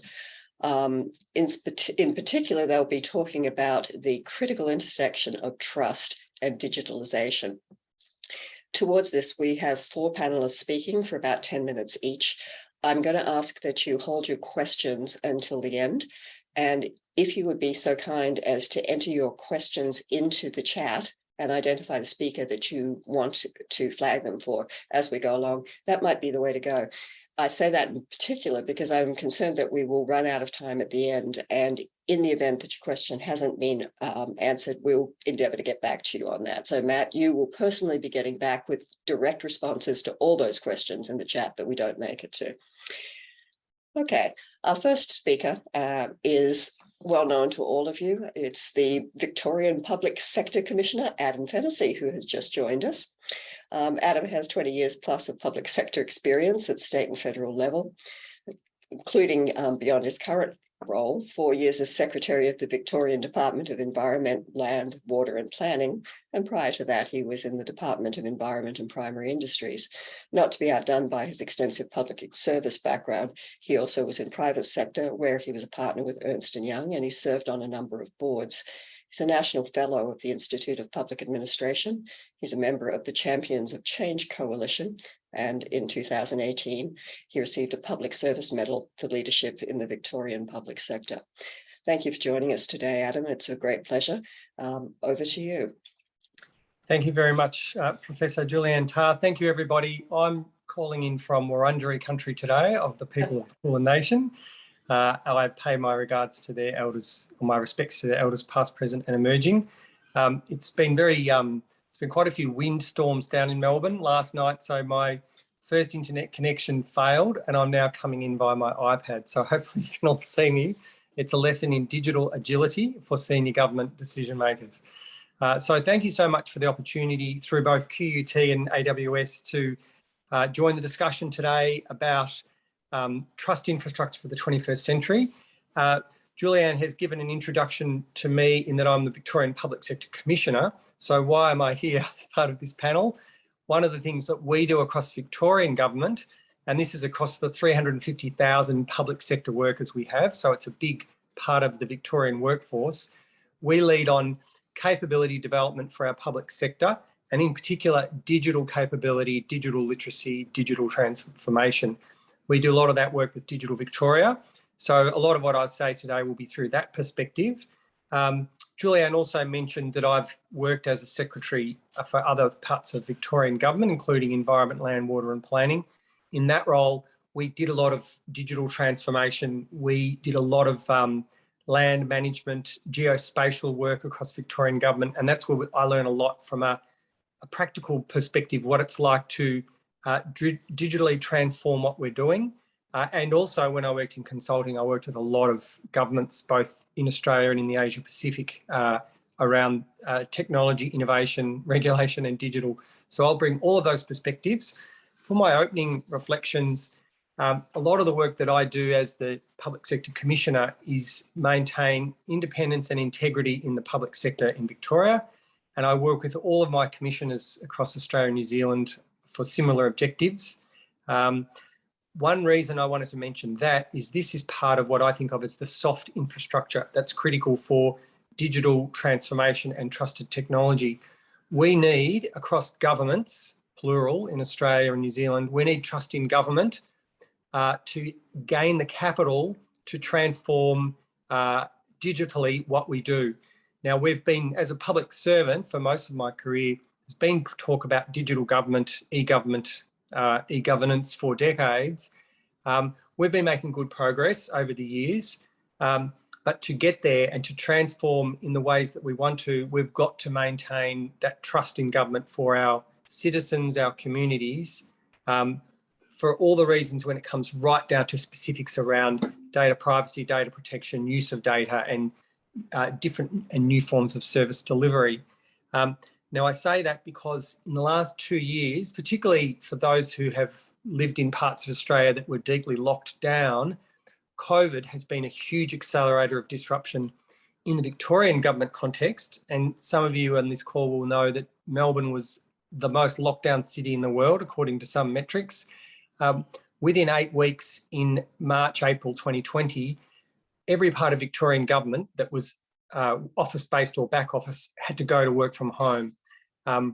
That was a huge disruptive transformation. And as well as that, many or nearly all government services from a Victorian perspective had to be re-delivered and rethought through that digital lens. So all of that work and thinking about digital government got crunched and accelerated. So we had to run the state school system online. We had to deliver health services both in hospitals, but utilising far more digital innovation. I mention that because that's allowed us to innovate and experiment far more than we would have under a business usual trajectory. Initially in the COVID lockdown, we saw trust in government go up as people realised the critical role of government in COVID response. Now we're seeing trust in government coming down again. And so when we want to do important innovations around trusted technology, emerging tech, data security, and so on, to get trust in those aspects in a digital and data context, we need that overall trust in government. So my first reflection, Julianne, is that when I think about trust infrastructure, digital infrastructure, the so-called soft infrastructure relates to the governance, the systems, the transparency that we bring to what we do. And that's everything from the broader trust in government around the integrity and the transparency of how we work across the public sector generally. And then secondly, the systems we set up around technology, data security, regulation, so that if citizens are going to give us their data or agree with the privacy frames we put in place, there needs to be that second level of trust in government. So my first reflection, Julianne, is that in terms of my role as Public Sector Commissioner in Victoria, a lot of the work we do is around integrity, so we can gain that trust of our citizens to deliver better services and innovate and do our jobs, and we cannot take that for granted. People will often say, well, how do you gain that deeper trust in government? To me, the best ways is through good service delivery, good community engagement, some of the very standard things that have been going on in democracies for perhaps 2,500 years. Those traditions allow us to then do very innovative things and make far better use of data and digital infrastructure. But it does come back to that initial trust in government. Throughout COVID, citizens were willing to share so much more information, some of it willingly and some of it through law and regulation around, for example, collection of information on COVID vaccinations, for right to enter into workplaces or retail or public spaces. And that's where we also saw a lot of disruption and innovation from Services Australia, from state and territory jurisdictions with our COVID apps. I know in Victoria, our Service Victoria app usage went through the roof because that was the main portal for citizens to show that they'd been vaccinated and to continue to take part in community life under quite strict lockdown rules in Victoria. So to me, there's a very important trust in government link to how we then innovate and deliver through digital and data services and work. That is very critical. The third point I'd like to make as sort of part of my opening reflection is that in the public service and the public sector, we're not often renowned for innovation. And I think that's in many cases for good reason. The public service is risk averse. We're using taxpayers' money. We're using sensitive information of our citizens. So it's not easy for the public service to disrupt itself, including how we become more digitally literate. So during COVID in Victoria, some of the innovations I was very excited about were all the way up to our cabinet and ministerial decision-making bodies were moving far more rapidly online, firstly because in Victoria, ministers were locked down and the parliament was locked down, so they had to move cabinet and parliament to online. So whether ministers wanted to use technology or not, and I remember pushing ministers hard when I worked in another part of government just to use iPads instead of big fat white folders, whether they wanted to or not, that disruption happened. And we saw that all the way up to the national cabinet across Australia, where premiers, chief ministers and prime ministers would be meeting online to make decisions. Now that's one aspect of change of behaviour. The other one I saw in Victoria is through our Victorian Centre for Data Insights, which is part of Digital Victoria, which sits in our Premier and Cabinet department. We were using real-time information to help ministers make daily decisions based on a whole lot of a broad spread of data that weren't traditionally used for cabinet decision making. So real-time transaction data from the banks, foot traffic data from the City of Melbourne, along with the health data that was being updated via our hospitals. So ministers could make day-to-day and in some cases hour-to-hour decisions on response to COVID. So that digital literacy required of ministers flowed through to senior executives, and many of you participating in this program will know that our next generation public servants might be digital natives and incredibly digitally literate, capable, but it can fall down when it comes to a secretary, director general or a CEO or a deputy secretary, etc. So in giving advice to ministers, how are we deepening our digital capabilities across the public service and into senior decision making? So one example, work we're doing with Digital Victoria, we're setting up a new digital academy in partnership with MIT. We've also done a lot of micro-credentialing and training around digital literacy for our broader public sector. But particularly the digital academy work is aimed at senior public servants. They don't have to learn to write code, but they do have to learn how to become more digitally literate. So we rethink how we deliver services digitally, how we protect data, preserve that integrity we need for our citizens, and make much better, quicker, real-time decisions. So, Julianne, there's a few opening reflections on what we're seeing in Victorian government and what I'm seeing from my perspective of my role. Thanks so much for that. That's a fantastic view from the coalface, and a coalface that has been enlivened by COVID. You make some incredible points as to, first off, Kevin's initial point, which if we historically go back, the principles of trust haven't really changed around public service. We know what good outcomes are. And secondly, you've given some great illustrations. I will, of course, come back to questions for you at the end, and we'll give you a bit of a break now and switch over to our next speaker. On that front, I would like to welcome Amanda Chalmers. Amanda is well known for her capacities to drive successful major organizational transformations around technology and its uptake. Amanda currently heads up ThoughtWorks' Government Transformation Advisory Team. In that context, she works extensively across government sector, not only to drive digital transformation, but also to develop products and digital that create public value. And as Amanda puts it, she wants to create products that enable governments to make services simpler and easier and accessible for citizens and business, which is a very critical point that ties nicely to where Adam was coming from. Prior to taking over the government domain portfolio for ThoughtWorks, Amanda was General Manager of Customer and Digital Strategy with the Queensland Government. And she worked in the Customer and Digital Group, where she led development and delivery of whole of government customer digital and data strategies. Amanda is a psychologist from background, and she has for many years, 30 plus, which I thought was very brave of her to declare on her bio, extended her passions for effectively community engagement and delivery of best outcomes for at-risk customers, often in cases like frontline child protection and youth justice and disability roles. Thank you, Amanda, for taking the time to join us today. Awesome. Thank you, Julianne.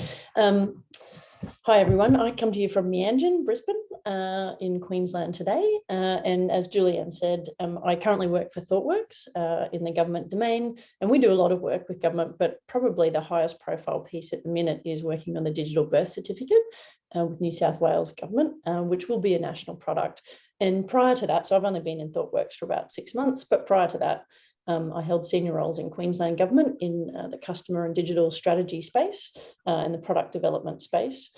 And so lots of what Adam said really, really resonated with me. We saw during COVID that trust in government, particularly in Queensland, like it was lagging behind a lot of the other states because we're one of the few states that doesn't have a service entity. We don't have a service Queensland like a service New South Wales, etc. But we saw with the very quick interventions that, we see when there's disasters that often government gets a quick investment and people are allowed to do the innovative things that they might have been wanting to do for years. So we spun up a web presence just as every other state did. We got a check-in app out pretty quickly. And we worked really closely with the health sector to try and make sure we got the right messages out to people. So we did see a big spring, and I think it was something like 11 points in 1 year of trust in government go up. So I think we were sitting somewhere around 55%, and we ended up at 66%, and I think we ended up in the 70s the following year. So that was really good. And I think that kind of bolstered everybody's energy in terms of digital. Like one of the last things that people wanted to see again was lines out the door of organisations like Centrelink in the nature of a pandemic. So we certainly had a good kick along, I guess, in Queensland government in terms of ministers and senior leaders really wanting to be invested and really wanting to think about what's the strategy and the path forward to get to that point that I think conceptually we all agree that good service in the digital space is simple, seamless, and easy. And we know that often because we have to do things quickly or on a low budget, we take our analog processes and we digitize them. And that doesn't always mean that they're simple, intuitive, and easy. And it doesn't always mean that they're greatly secure either.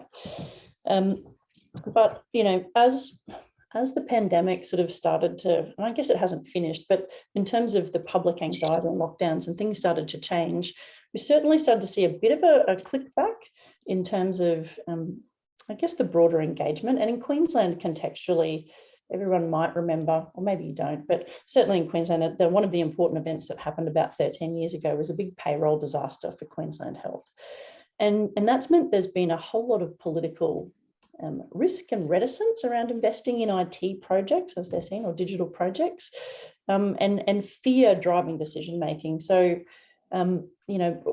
what Adam said, I think, really resonated with us in Queensland, that it's very hard to move forward and see the trust in government piece be successful if we don't trust ourselves. So if ministers don't feel confident to take some risk in terms of turning new services on or digitizing things. And if senior leaders feel anxious about making those decisions or don't think that we've got the skills and capability or that they have the skills and capability, then it's really hard to push forward. So likewise, we did similar things. So in Queensland, we've set up a digital academy, certainly invested a lot in micro-credentialing, and particularly at the senior executive level around ICT and digital governance. So making sure that people at the very senior levels feel confident that they understand the questions to ask, that they understand what it means to be customer-centric. Choices, I have choices. Sorry, someone's accidentally come off mute. Yeah, and so I think that digital capability building piece, is probably one of the most important parts. So if we trust ourselves and we can take risks, then we're much more likely to be able to communicate that to the general public. So listening to Kevin earlier, he talked about sort of the misnomer of government feeling like it had to get stuff right. I think he's right to a certain degree, but there's always that tension in the system between being able to take risks and being really open and transparent around something's an experiment, but also it's public money. So it's about, you know, kind of getting the investment right that goes with the risk appetite to do good things for citizens. And I think, you know, I'm not sure that we've all got that right yet. I feel like, you know, even listening to Randall, thinking about the DTA's experience during COVID, you know, when people see, normal taxpayers see millions of dollars invested in digital solutions, which may or may not get up, that's where there's a lot of negativity, and that's the sort of stuff that pushes us back in time. You know, each time we have an incident like that, it kind of pushes things back a year or two. So I think, you know, in terms of how do you move forward, I think we've got all the right things in place. You know, most digital strategies in the country are focused on connectivity, making sure that people can kind of participate in the digital space. They're focused on making sure that our most vulnerable people are included. So everybody's got strategies around how do we give people that are vulnerable not just the connectivity, but devices and the skills that they need to use them. Making sure that in the public sector, we also have the skills that we need to be successful to deliver digital services and to understand the capabilities required and to assess bids and initiatives as they come forward and to manage them in an agile way, in a contemporary way. And also, I guess, you know, focusing on business, enabling business and thinking about, you know, red tape reduction and putting forward the right regulatory environment for innovation, for emerging technology to be successful on the global scale. So I think strategically, we've got all the right things in place. It's just, I think, building that risk appetite and having regular dialogue with citizens, but also being able to have success. So, you know, I'm sincerely hoping now that I'm on this side of things and I'm working with New South Wales, Minister Dominello, I think everybody knows Minister Dominello, like he's always on LinkedIn, on Facebook, he's always out there on social media. He's a huge advocate for digitising services, but for supporting the public sector to get it right, for having good discovery pieces, for lots of customer testing. He's right behind the digital birth certificate. You've probably already seen some posts already about that. When we can get some good digital products and services in place that are intuitive and secure, that citizens trust, then I think, you know, it starts to be like, you know, you get the flywheel happening. You know, we're moving slowly and we've got some good momentum with COVID, but, you know, the more products and services that we can digitize that are, you know, simple and secure and intuitive, the better that the trust will be. I mean, there'll always be people that will want to use analog services, and that's great. Government gets that and will always offer a multitude of channels. But yeah, I think in the zone that we're in, it's just about making sure that we can press forward and very publicly acknowledge the wins in the digital product and service delivery space so that the public do feel like government's getting things right. Because we do. We often let the media hang on to the things we didn't do well, and that kind of circulates. But, you know, as public servants, the public service needs to be better at celebrating the wins and being really, really clear about the good things and the benefits that have been delivered and derived from digitising services, particularly for those that are most vulnerable. Well, So, thank you for that. Sorry to cut you off. I didn't mean to. Did you want to finish anything? I know, I was just going to say, so that's probably, you know, that's probably enough from me. Well, luckily, we're trusting each other on the same plane. Thank you in that sense. I think the really important point that Amanda brings that ties in with everybody else's, but is so articulately put, is that we need to be able to trust ourselves, to have people trust government. And the mechanics for achieving that have been jump-started by COVID. Many, many decades of fear were set aside at that point. We do, however, remain conscious of the fact that we're only as good as our last disaster, and the need to be able to move away from things like the payroll solution disaster, which has stayed with Queenslanders with a level of gusto, is impressive. I mean, the fact that you could make it to 70% in a state that doesn't believe in daylight savings or anything else for that matter is quite an achievement that adds to your own skill sets. We'll get back to that around the questions, and a lot of the points that Amanda has made twin and build off the points that Adam had made himself. We're now going to, however, move on to Andrew Hodges, who is again going to drill down on trust, but he's going to do a bit of myth busting around it also. Andrew is the Senior Security Advisor for AWS. He's held many roles over his past 35 plus years in the ICT industry, with a consistent theme, however, being his passion for driving technology engagements across the public sector. In this respect, he's included domains such as cloud, e-government, innovation, and citizen services in both the mature and developing nations across Asia, as well as all levels of government. He has formerly been an information security domain expert, a chief information security officer, and a privacy officer. And he also brings to the table certifications, which for those of us who are not overly tech friendly or sensitive, are quite spectacular. He's well credentialed with certifications in ethical hacking, penetration testing, forensic encryption and technologies, and has recently joined a small but growing group that have achieved the ANSI accreditation of Certified Chief Information Security Officer. On that note, I will turn the tables over to our ethical hacker, Andrew. Thanks very much for that, Julianne, and look, thanks everybody for having the chance to provide some context to what I'm looking at and the introduction there. I look at this, and I'll come at this with a couple of caveats that I'm going to place in this. One is that I've spent up until April this year, I spent the last 14 years in Singapore. So some of the examples and all the rest of it are probably going to be related more to Asia and those sorts of things, and some of the stories that I'll talk about. I think when I listen to to Randall, to Kevin, and my esteemed colleagues here on the panel, there's a lot of effects that have actually been put in place to to start that. And when I look at digital infrastructure and building trust, I look at it from the point of view that it's sitting on top of the internet as the aggregator for for all of the environment. But I take the point that was just mentioned by Amanda. I think we talk about the fact that we need to integrate with people, businesses, public institutions, and certainly with the effect of COVID, I think there's been a distinct acceleration of the realization that we need to do some of these things. But with that in mind, I think there's been some fantastic moves and shifts in direction towards actually expanding that. I still come across, and probably largely, with some of the experience, around some of the emerging markets that I'm dealing with.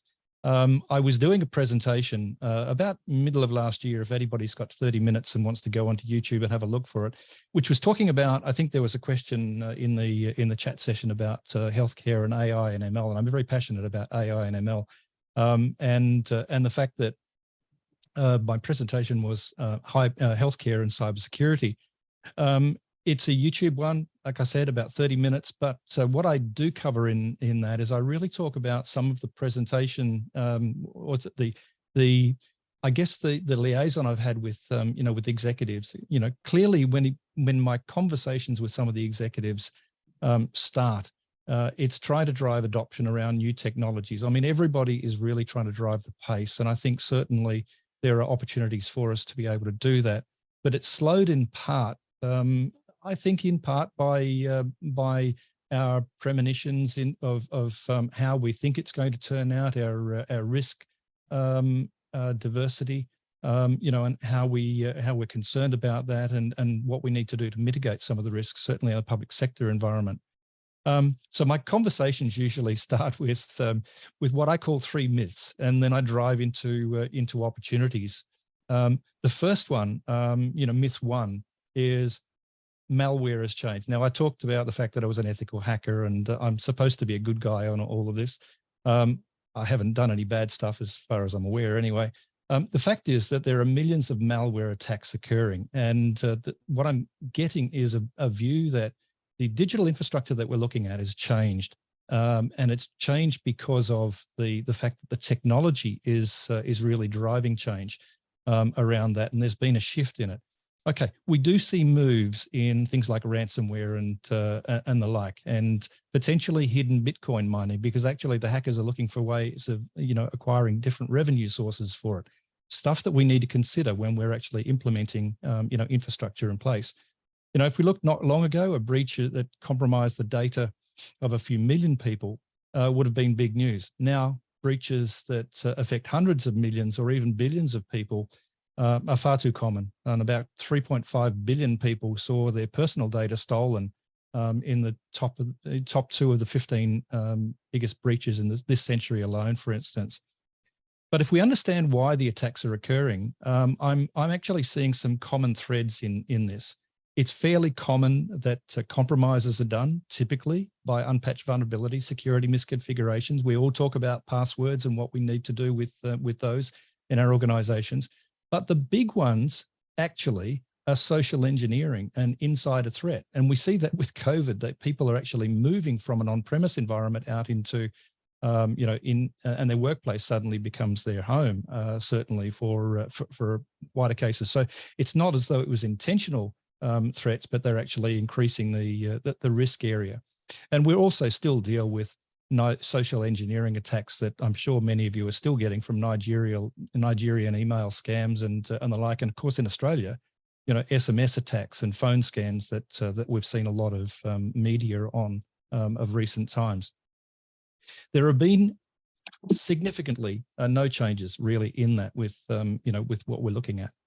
The second myth is that on-premise is more secure. Now, obviously, I'm kind of a little bit biased. We're seeing many organizations responding to the challenges of COVID-19, and we need to have remote employees, which is increasing. But let's look at the differences I'm sure many of you have had to deal with.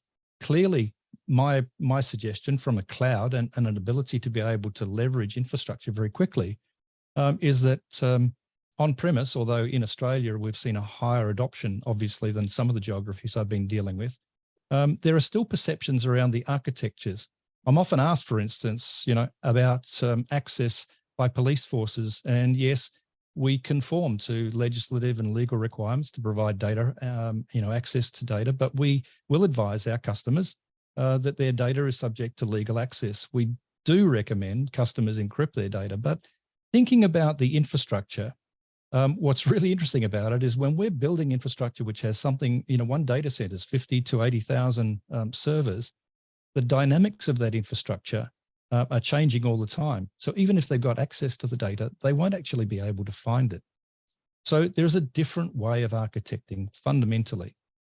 And myth 3, certainly governments, and this is a common perspective, though it often starts with a conversation around data sovereignty, it ends up being more a discussion about data residency and preferably data classification. I had a conversation, for instance, with a minister in a country, not Australia, where he said, we cannot host outside our country. And I said, well, fair enough. I understand that, but you handed me with a business card that has a Gmail address on it. Should we talk about, data classification rather than data sovereignty? So again, some of the points that I've been making are given that most of the exploits are threatened, are exploited remotely, and many of the issues are generally surface around human error. Data residency doesn't mitigate any of these attacks. So there are a couple of thoughts that I have in there. We automate things by using AI and ML. I think there's some fundamentals that shift, and a lot of them, you're probably seeing this in the discussions that you're having with a broader audience now, that many of these things are still perceptions in the way that the information should be done. But to Kevin's point in AI and to Randall's point, there are opportunities for us to be able to accelerate that by having innovation as core part of what we're actually driving forward and adopting that. So there are my initial thoughts anyway. Thank you very much for that. It's fascinating to see how quickly things are changing, and you're certainly correct as to the misperceptions as to where the boundaries are, as to where risk kicks in. And if you build off Amanda's position that we need to learn to trust ourselves, understanding those and understanding that the kind of fears that many of us would bring to this, to anti-innovation are misplaced, makes a huge difference. So we'll open this up, and I'm sure there's going to be a very active dialogue around this when we get into the talk space, probably too active. So you may have to take a number of things under advisement and get back to our participants. In the meantime, however, let me just move to our final speaker. Ian, are you out there somewhere? Hey, Ian. Dr. Ian Opperman is probably familiar to all of you also. He is a man of a couple of hats at the present moment. He is the Chief Data Scientist for the New South Wales Government. And at the same time, he is also Industry Professor at the University of Technology, Sydney. From 2015 to 2019, he was also the CEO of the New South Wales Data Analytics Centre. So he is a oxymoron, also a practical academic. So he will, at this point, give you a bit more insight as to what it means to work with both the academic strain and the heavy data influence and realities that are our lives now. Thanks, Julianne. And I'd also like to acknowledge I'm joining you from the land of the Gadigal people of the Eora Nation. Pay my respects to elders past, present and emerging. New South Wales has been on quite a data journey, and it took a big step forward in 2015 when we created the Data Analytics Centre, and I went in to help out as the first ever Chief Data Scientist. A little later in that year, we had the first ever jurisdiction in Australia Data Sharing Act, which meant that if you were working with the Data Analytics Centre, if Cabinet said you had to work with the Data Analytics Centre, you had to share data, try to overcome some of those barriers around hesitancy around data sharing. The practical reality is when I turned up, I was given a badge and a gun, but there were no staff, there was no data, there was no platform, there were no data scientists, there was no budget. But we did have 10 problems endorsed by New South Wales Cabinet, which ranged from fun things like fire and rescue response times to transport optimization to really serious stuff like domestic and family violence and children at risk of significant harm. And we had this piece of legislation and we had the entire state looking at us. So the approach taken back in the very, very earliest days was very much like an experimental startup. The approach was that if you've got a problem you can't solve, then taking a leaf out of Harry Truman's playbook, you make it bigger until everyone can see themselves in that problem. And we really went forward trying to tackle some really, really big problems, partly by saying, what do you really want to achieve? What are the outcomes you really want to achieve? Not what you think you can do, but without hesitation, without restriction, what would you really want to achieve in the real world? And if you had access to any data set you could possibly imagine, what are the questions you'd ask of that data that helps you understand the problem differently, that would help you better understand that journey of child, family, household, community, business that you're trying to understand, and then identify those points of friction which move you towards or away from the outcomes you're trying to achieve. And so we genuinely experimented. There was nothing to lose. There was a whole lot of high-level support from a very active, Amanda mentioned Minister Dominello. He was right in there from day one. And we had New South Wales Cabinet who were watching out over us. After 6 months of doing that, I was asked to go and speak to New South Wales Cabinet, Minister Baird, Premier Baird at the time. And I was asked to turn up at 7 in the morning. And I walked in and the Premier said, "You've got 5 minutes, tell us why we should fund you." And I started telling stories of the things that we discovered by doing data analytics around homelessness, around domestic and family violence, around different levels of fraud or potential fraud in the community. And after 30 minutes, the ministers were still asking questions. And Minister Dominello said, "And now tell them about social housing." And the relevant minister was sitting in front of me and I said, "Are you sure?" He said, "Tell them." I said, "Are you absolutely sure?" And he said, "Yes, tell them." So I started to tell the story about what we'd found in social housing in New South Wales. And as you can imagine, the relevant minister was not at all happy. That meant we got funded. That meant we had demonstrated clearly that there were ways of doing things, but it also started to introduce that issue of trust within your own colleagues as you're starting to develop really powerful insights that are really actionable. Now, fast forward to the point of the end of 2019, I actually said, I'm done with government. I'm ready to leave.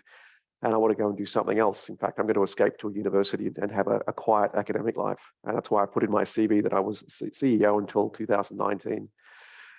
And so the agreement was that there were things that I could still do within government that looking after AI, looking after data sharing frameworks. But there were some really experimental things that government needed access to. And by getting closer to a university, there was a way of doing that.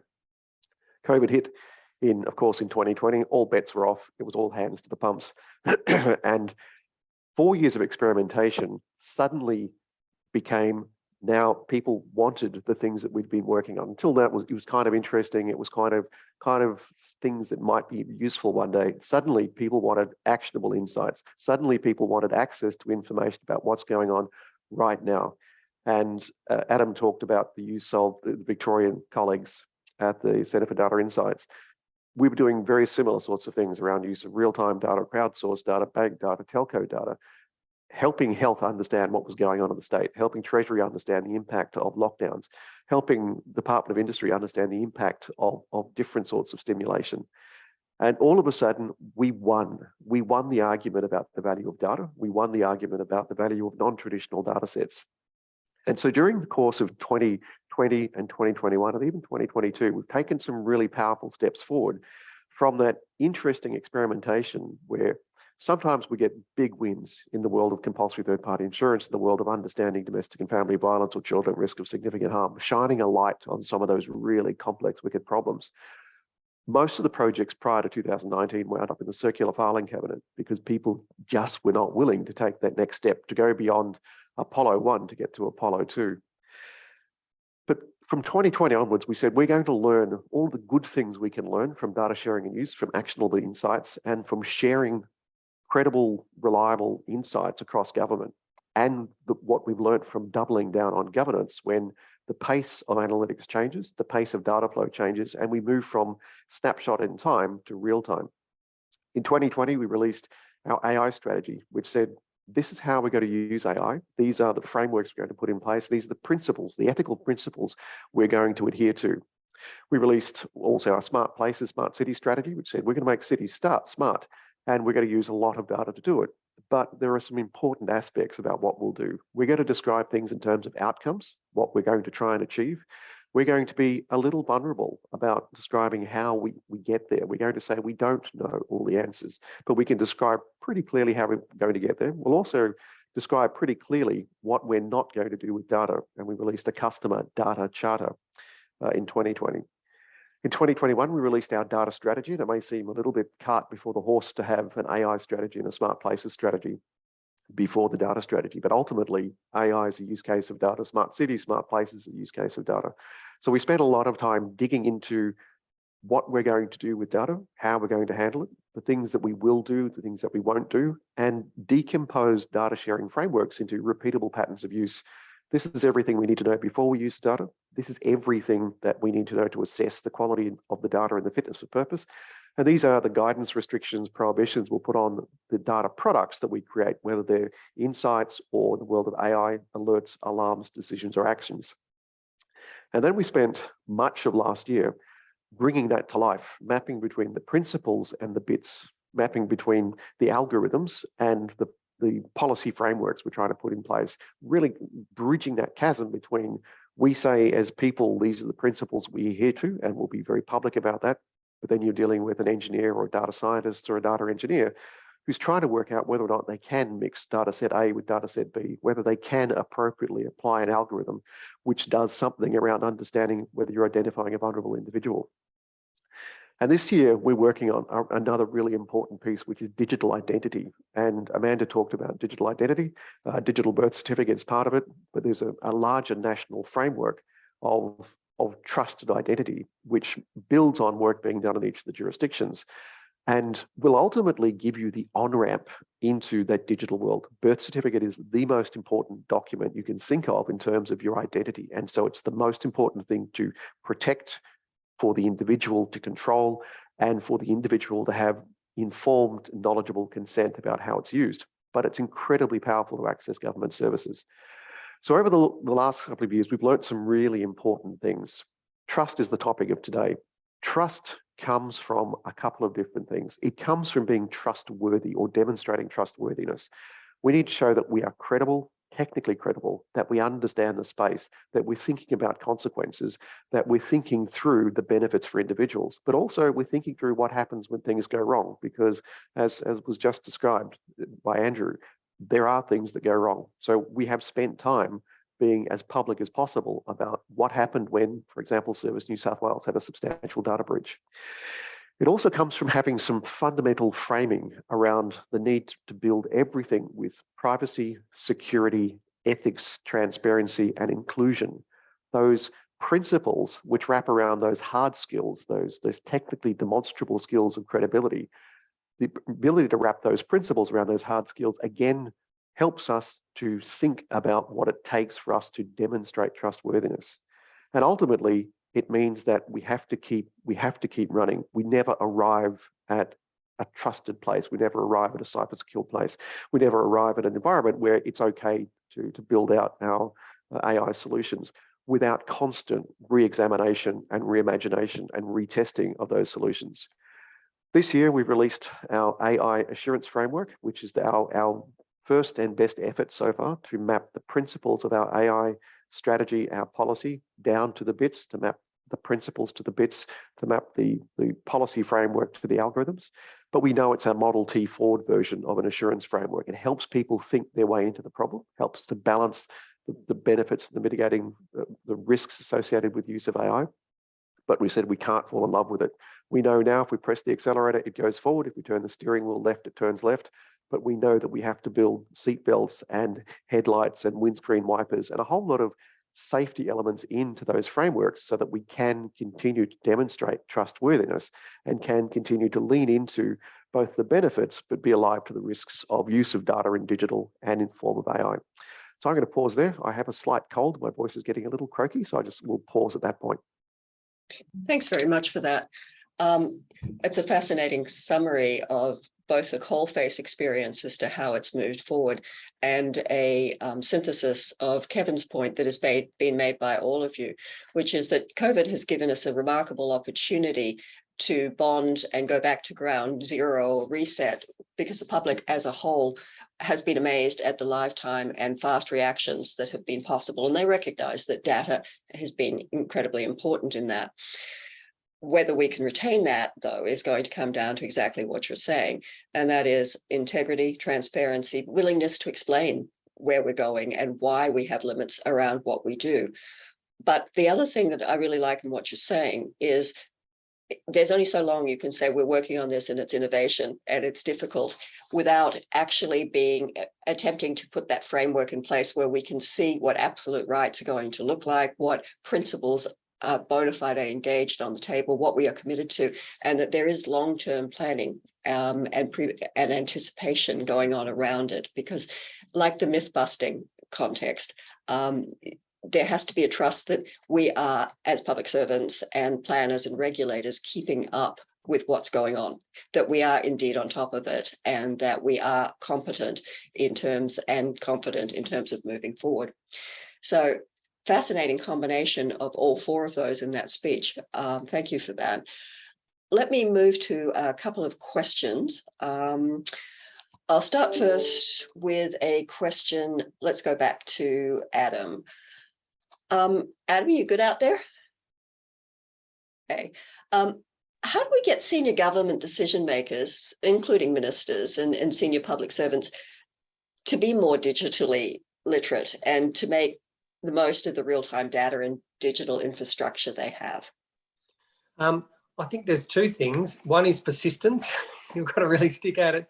And secondly, it's a cliche, but don't let a crisis go to waste. So I know every time we'd have a big emergency event in Victoria, like we get bushfires every summer, that tends to drive different ways of making decisions faster. COVID really amped that up with those examples I used. The other thing I find, and this comes off Ian's reflections, is in Australia, we're a competitive and friendly federation. So I think New South Wales has really set the benchmark for Department of Customer Service, building on New South Wales. I think Minister Dominello is a fantastic minister. So in Victoria, I'll say to my colleagues, how do we learn from what New South Wales is doing and try and raise the bar as opposed to all come down to a lowest common denominator? So a bit of competition by comparison, I think, really helps. I've also seen some fantastic innovations coming across from New Zealand. So I know we don't have a lot of time, but I think in short, how do we learn from each other in a government sense?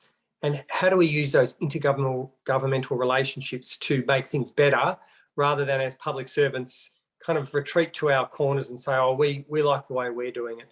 So I think there's a lot of positive upside from competitive federalism, where the competition thinks about the best outcome for the customer or the citizen. Okay. Amanda, building off that, what advice would you give to public service leaders to help build trust in government digital product development and delivery, both within the ministers and public areas? So Adam has identified a range of broader principles around it and where we can learn from others. You have a long history in producing products and building integrity and trust. Where would you go with that? What specific advice would you give? Yeah, I think it's all the things that we've talked about. Like, I think there's a whole exposure piece, but I think at a micro level, particularly with products, it's the prototyping piece, like getting people comfortable with a small, even if it's hand drawn to start off with, but really simple prototypes, and then testing it with real customers, even if it's a small number. And we've often videoed that and been able to show ministers or secretaries, etc., that, and they get a great lot of confidence if they can actually see real people interacting with something, and if it's going well, and if we've learned from it, how we've iterated on it, right, and how we make it better. So I think it's starting small with that, sort of you do your alpha, your beta, and before you go live in a big way.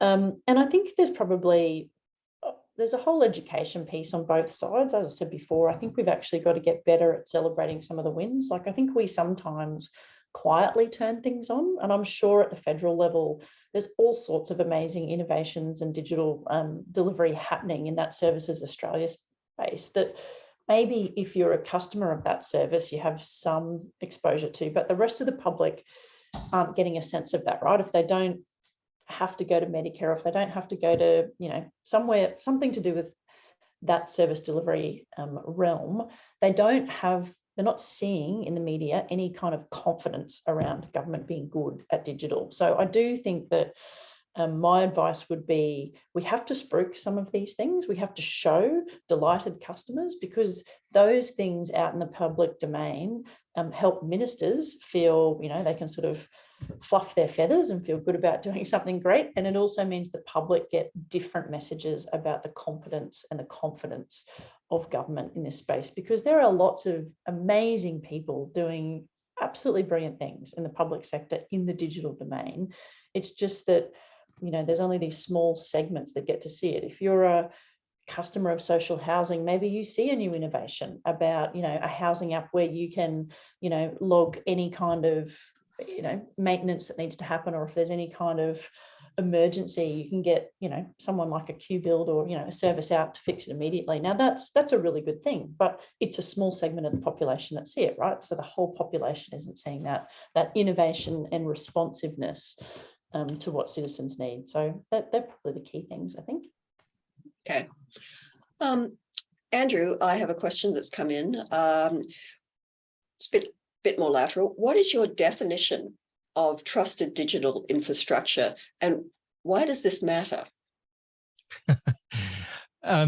Interesting question. I mean, why does it matter? Well, obviously, as Amanda was just saying, we're obviously trying to achieve some significant outcomes and those sorts of things. So I think that, how we look at digital infrastructure is understanding that, has been mentioned by previous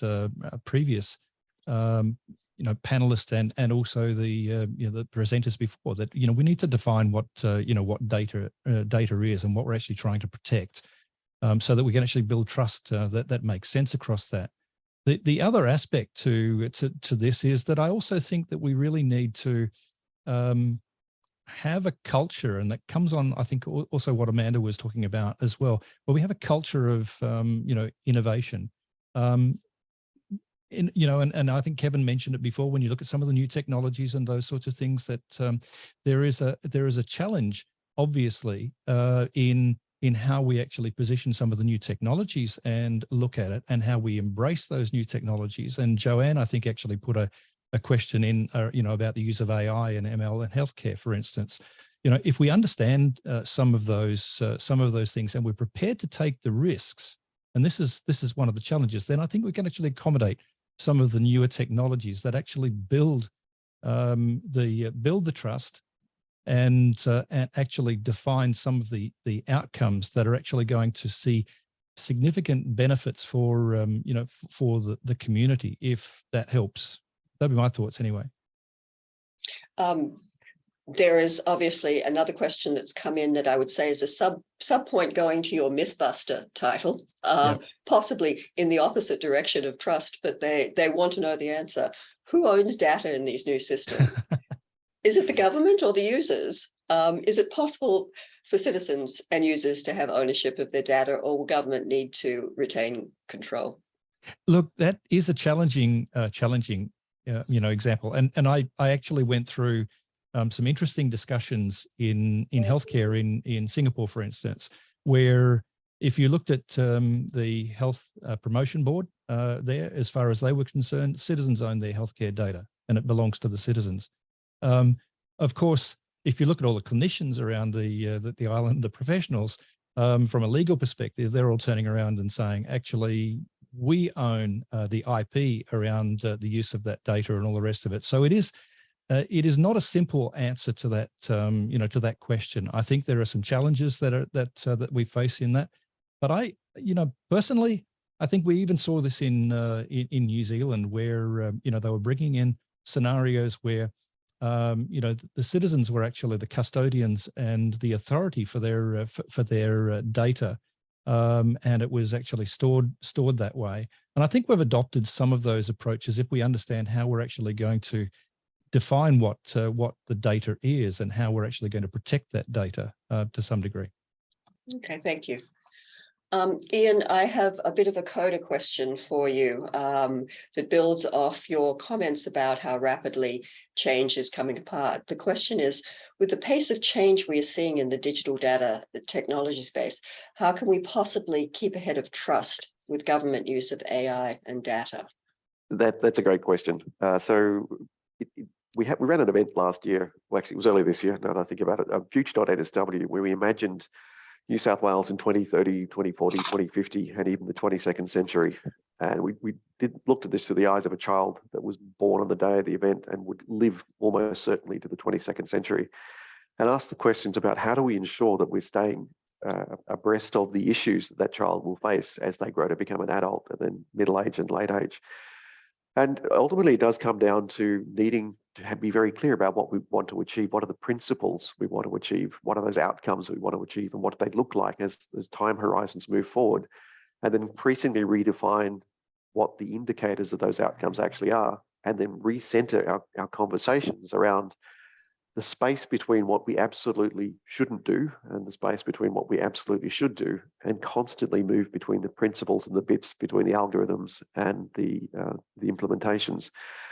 And that's not an easy thing to do, but it does require us to be very clear about the principles that we absolutely should not go into, and areas we should not go into, and those that are okay, and then constantly examine that space in the middle to ensure that we are walking safely into that space as opposed to walking in a blindfolded way. So it's not an easy question to answer, and it's absolutely certain that if we rest and sleepwalk into this space, we could have a terrible future, a dystopian as opposed to utopian. So we need to be constantly aware of what we're doing, constantly measuring against what we want to achieve, and constantly testing the temperature of us, the frog in the pot. Well, on that note, which was sufficiently eloquent that I don't think any of us could go any further. It's an optimal point to exit on trust, give or take a frog in a pot part. I'd like to thank all of our speakers for the sessions. I'd like to thank all of you for attending and being actively engaged. And I'd like to thank Matt for coming back to facilitate the sign-off here. Are you out there, Matt? Yeah, I am, Julianne. Excellent. Yeah, and my thanks to you as well for that. After today's session, there's been so many so many in-depth and really valid perspectives. My mind's spinning, and I'm sure everybody's is here too. So I wanted to take the moment to remind everybody that we are recording the session, and we'll send you an email in the next couple of days with any slides that were presented, and also a link to the recording. So at this stage, I would extend my personal thanks to all the speakers and to the participants, to Randall, Kevin, to Julianne, to Adam, Amanda, Andrew, and to Ian, and also to you, all the participants, for your active engagement and the questioning and the thoughts that have been shared in the chat. And we'll also send a copy of the chat. So your feedback is very valued, and we do ask if you can just help us with giving us some feedback. I've just popped a link in the chat, or you can click on a link on the screen here. 5 questions only, it'll take 1 minute. So please do take that time to give us the feedback to continually improve how we work. And just wanted to also spend a moment and look forward to our next session, our final module on the how and the what's next of digital transformation of government. That's on the 2 weeks' time, Wednesday, the 17th of August, same time, 2:30 to 5 o'clock. We're going to focus on how to co-design citizen services and technology-powered transformation. We'll have case studies. We'll talk about ingredients, success factors to accelerate and to execute on transformation. Our keynote speakers will include Chow Ho Chan, who's the Chief Digital Technology Officer for Singapore Government, and I really look forward to sharing his insights. Professor Michael Roseman from QUT, who's going to explore how we create compelling ambitions so that we change the focus from how do we fix this to how do we get there. And we'll also have a panel on co-design with ambition, chaired by Jane Treadwell, who you met in Module 1. So Jane's the lead in government transformation from AWS, and we'll be exploring co-design success stories. So really great session, looking forward to it already. So I thank you all. Once again, we are exactly on time, and I wish you all the best over the next couple of weeks, and we look forward to catching up on Wednesday the 17th. Thank you.